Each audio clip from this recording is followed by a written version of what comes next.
그 다음에 제가 오늘 와서 목사님께서 지금 여기 예. 잠언을 3권을 이렇게 주셨는데요.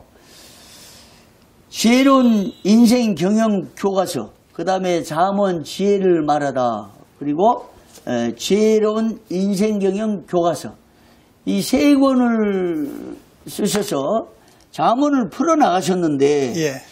이 글을 쓴다는 건 저는 좀 자기 비전을 펼치는 것이고 꿈을 이루는 것이고 여기에 자기 반성과 또 자기 결단과 성찰이 있는 대단히 중요한 글쓰기 역할을 저는 그렇게 생각해요. 예. 목사님께서 이렇게 특히 잠언은 점처럼 다루기 어려운 거잖아요.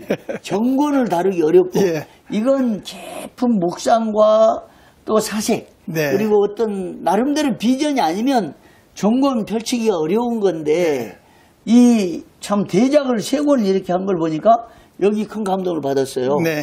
이 잠언서를 쓰게 된 배경은 어떻습니까? 제가 이제 잠언서 서두에도 밝힌 내용인데요. 네. 제가 이렇게 장기 목회를 하면서 네. 한 20, 30년을 목회하다 보니까 네. 자료의 빈곤이 가장 어디에서 느꼈느냐 하면 예. 잠언서가 가장 잠언 그 자료 빈곤이 있는 곳이다 하는 걸 느꼈어요. 예. 그러면서 제가 이 잠언을 강해하려다 보니까 예. 다른 사람들은 이 잠언서를 어떻게 강해하거나 설교했을까 예. 자료를 찾다 보니까 거의 없었어요. 그렇죠. 제가 15년 전부터 이 잠언서를 설교하기 시작했었는데 예. 그때 박조준 목사님이 단권으로인가 책을 낸 게 한 권이 딱 있더군요. 예. 근데 그걸 찾아보니까 이미 품절되고 없어요. 예. 그래서 이걸 어떻게 하나. 그럴 바에는 차라리 내 뒤에 목회하는 사람들이 예. 잠언을 강해하고 싶다면 예. 조금 그 어려움을 좀 덜어주고 싶은 마음이 있어서 예. 제가 그런 생각을 했습니다. 우리 집 앞에 있는 돌이 예. 마당에 있으면 그게 거침돌이지만 예. 그 돌을 잘 옮겨서 시냇가에다 옮겨놓으면 그게 징검다리가 되듯이 예. 내가 생각할 때 이 잠언을 지금 어렵다고만 하지 말고 예. 한번 내가 어려운 가운데에서 뭔가 꿈틀거려 보면 예.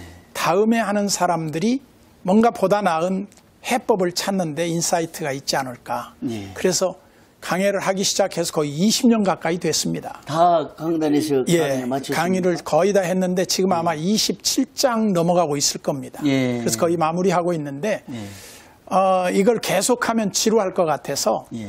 여러 이제 구약도 한번 하고 신약도 한번 하고 서신서도 하고 예언서도 하고 예. 이렇게 성경을 쭉 골고루 성도들한테 이렇게 편식하지 않도록 예. 강해서를 먹이다가 예. 이 잠언서를 가끔 이렇게 양념처럼 넣어서 한 번씩 했어요. 맨날 가면 잠언서다 그러면 사람들이 좀 지겨울 것 같아서 예. 저는 목회 철학이 성도들로 하여금 지겹지 않게 좀 하자. 예. 그게 제 모토였는데 예. 어쨌든 지금까지 그렇게 해서 잠언서를 거의 이제 마무리할 단계에 왔는데 예. 이 설교 페이지로만 해도 한 10,000페이지가 되더라고요. 예. 그래서 이거를 다 책으로 낼 수는 없고 네. 그래서 좀 편집을 해서 많이 탈고해서 중첩되는 부분 빼고 예. 이제 3권이 나왔고 곧 이제 4권, 5권, 아마 6권, 7권 정도 나오면 책이 마무리되지 않을까. 예. 그렇게 지금 보고 있습니다. 계속해서 지금 출판 네. 계획이 있고 네, 있고요. 네. 이 잠언을 최근에 제가 더 정밀하게 묵상하고 읽으면서 깨닫는 게 있는데요. 예, 목회의 원리와 인생의 방향, 또 삶의 모든 것이 여기 담겨 있다는 것을 깨닫게 됐습니다. 네. 얼마나 말씀 속에 우리 삶의 지혜가 담겨 있고 하나님을 섬기는 지혜가 담겨 있고 다양하게.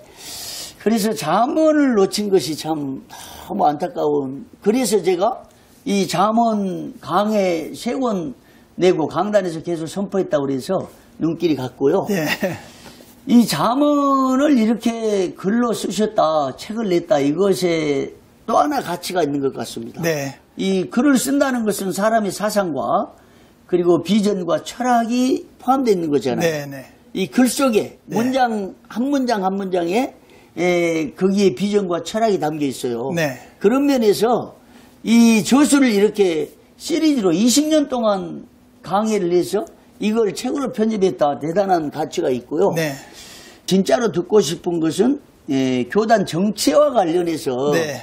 정치 철학, 네. 정치 비전 네. 이것이 무엇인가를 듣고 싶어서 네. 이걸 보니까 언뜻 떠올랐습니다. 네. 이건 인터뷰 뭐 준비 기획된 건 아니고 네. 이걸 보자마자 예. 이런 철학을 예. 목회 철학과 목회 비전과 인생의 삶의 교훈을 예. 목사님 것을 교인들에게 심어주면서 책으로 나왔는데 예. 그러면 목사님은 정치, 교단 정치, 예. 이 정치가 무엇이며 또 정치 철학과 비전을 좀 간략한 말씀을 주시면 좋겠습니다. 예. 사실 이 목회 철학이나 예. 교단 정치나 이런 것을 볼 때 예. 나름대로 다 자기 철학이 있겠죠. 예. 그런데 저는 목회 철학을 어디에다 두어야 되느냐.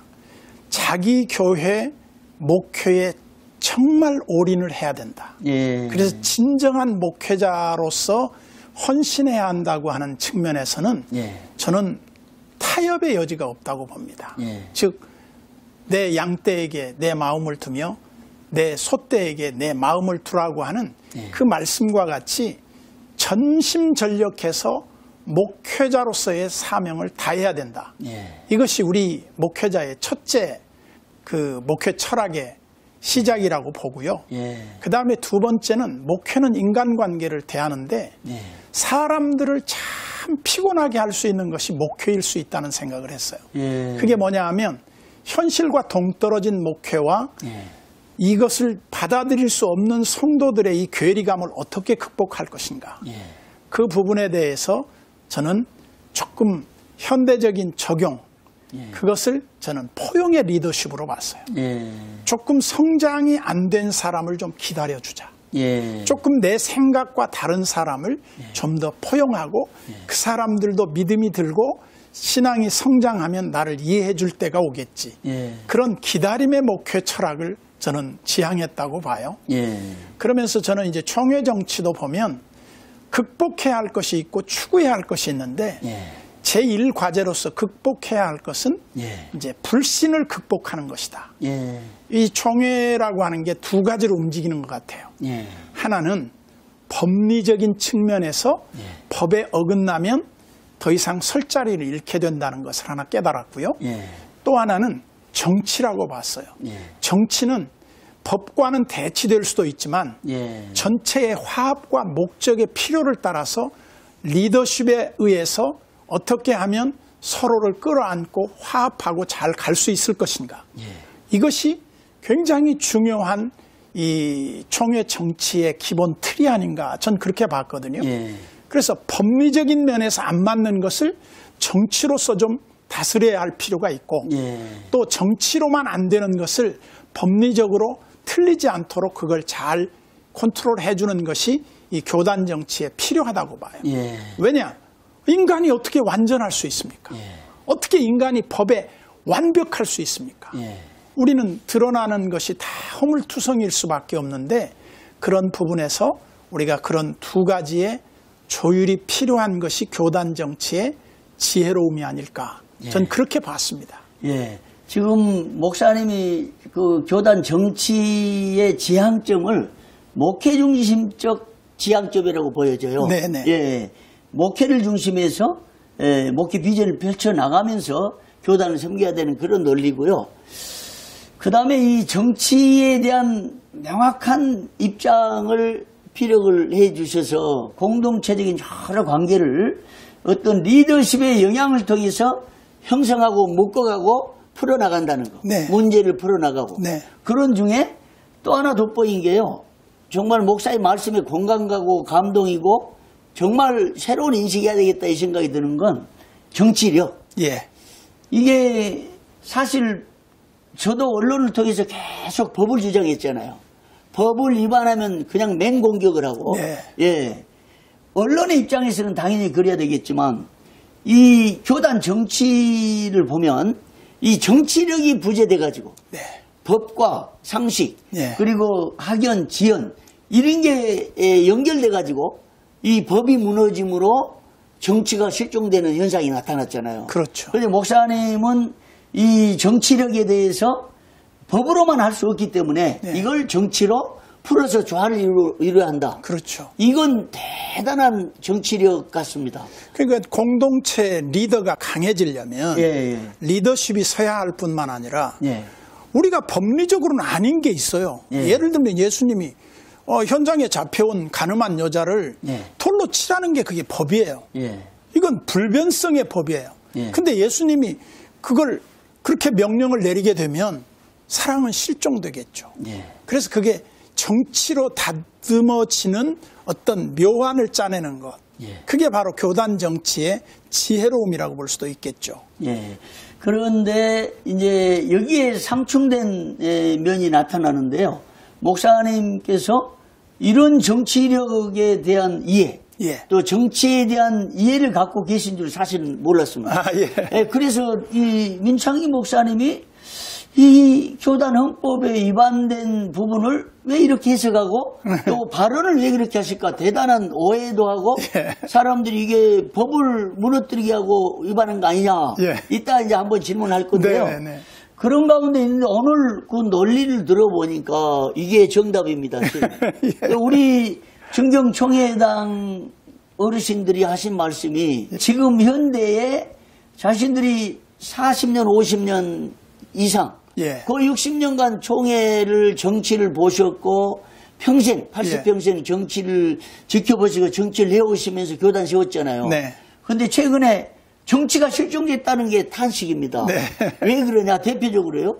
총신 사태가 일어났을 때 얼마든지 법을 위반했지만 목사님 지론대로 정치력을 발휘해서 서로 양보하고 또 회개하고 그렇죠. 용서하고 예. 하나 돼서 총신을 새롭게 할 수 있는 역량이 우리 교단에 있거든요. 네. 예. 그런데 이걸 이해 못한 정치력 부재, 예. 교단 리더십에 의해서 예. 결국 정치 철학이 부재하고 정치력이 부재하다 보니까 그냥 일방적으로 몰아붙여서 총신과 총회가 사실 바닥에 떨어졌잖아요. 그렇죠. 위상이 추락되고 예. 그런 면에서 목사님께서 그런 정치 철학과 정치와 헌법 예. 또 현실과 괴리 문제를 조화를 통해서 리더십으로 풀어나가야 된다는 이 정치력의 근원에 대해서 정치 리더십에 대해서 새로운 인식을 갖고 계신다는 게 대단히 감동적이고 긍정적입니다. 네. 예, 이런 정치력이 필요한 거거든요. 네. 지금. 그래서 제가 지난번에도 한번 예. 말씀을 드렸는데 네.